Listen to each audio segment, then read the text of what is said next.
Welcome to the Real Estate Espresso Podcast, your morning shot at what's new in the world of real estate investing. I'm your host, Victor Menashe. On today's show, we're going through the thinking process of how to assess whether we're evaluating a viable project or one that we should simply let go. This is a property that we got under contract because it looked like it had potential at first. In this case, we were presented with the opportunity to convert an assisted living project in Utah. The facility lost its operating license and went out of business. Our analysis is that assisted living projects in this particular submarket do have a hard time financially. There's always a risk having institutional players coming into a market assuming that communities all across North America are all the same, and they're absolutely not. It turns out that in Utah, the demand for assisted living is much less than in other parts of the country. Families tend to keep aging parents at home for much longer. Families also tend to be larger in Utah than the national average. In fact, Utah has the largest average household size at 3.19 compared with the national average of 2.56. That larger household means that there are far more family members available to help care for aging parents. The net result is that the use of assisted living facilities in Utah is far below the national average on a per capita basis.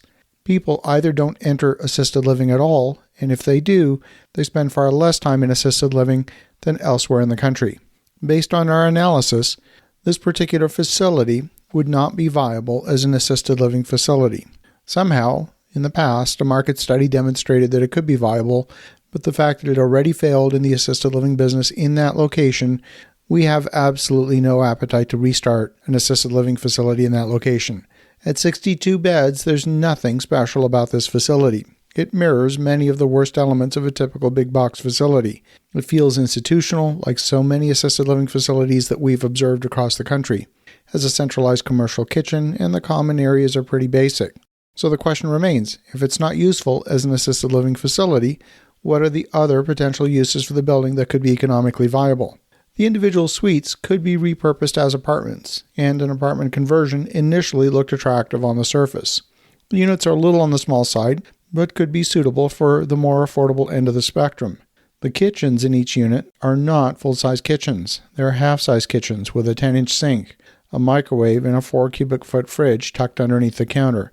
There's no cooktop, no oven, and presumably the electrical supply doesn't exist to retrofit a stove in each suite. It's hard to see how these units could be retrofitted to include a full-size kitchen with a dishwasher and a cooktop. None of these units have in-unit laundry. These would be studio apartments for a single individual at best. The biggest problem is that there is insufficient parking for an apartment building. People residing in assisted living don't drive, so there isn't that much demand for parking. In fact, the parking ratio is about a third. We would need to add 40 more spaces to have a viable apartment project. We spoke to the city, and they would have been supportive of an apartment conversion. They agreed we needed more parking, and assembly with one of the neighboring parcels would be essential to creating sufficient parking. Another option that would be better suited to the physical building as is would be a hotel. But a 62-unit hotel is a little on the small side. It could be viable in the right location. Small kitchens would be perfectly acceptable for an efficiency-style kitchen in a hotel. The placement of the building on Main Street could be good, but it would require hotel analysis. The community has 10 hotels right now, of which 5 are new in the past 5 years. Even if it had all of the required amenities for a hotel, the number of parking spaces is still only 24 parking spaces, not sufficient for a 62-unit hotel. Unless we assemble the neighboring parcel and build at least another 40 parking spaces, the project would not be viable as a hotel. We looked at other options. 2 hospice care facilities went out of business in the past couple of years, and a 62-bed facility is far too large for hospice care, even in a large community.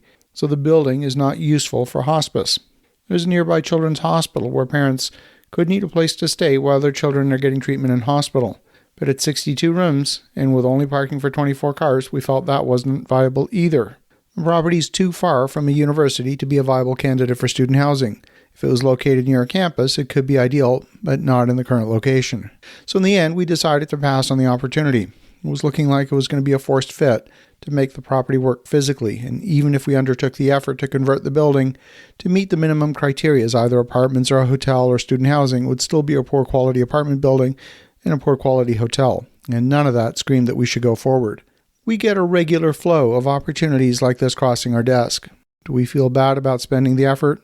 Not at all. This is part of the process of finding that rare subset of projects that ultimately meet our criteria. So that, folks, is a glimpse of a day in the life of our due diligence. As you think about that, Have an awesome rest of your day. Go make some great things happen. We'll talk to you again tomorrow.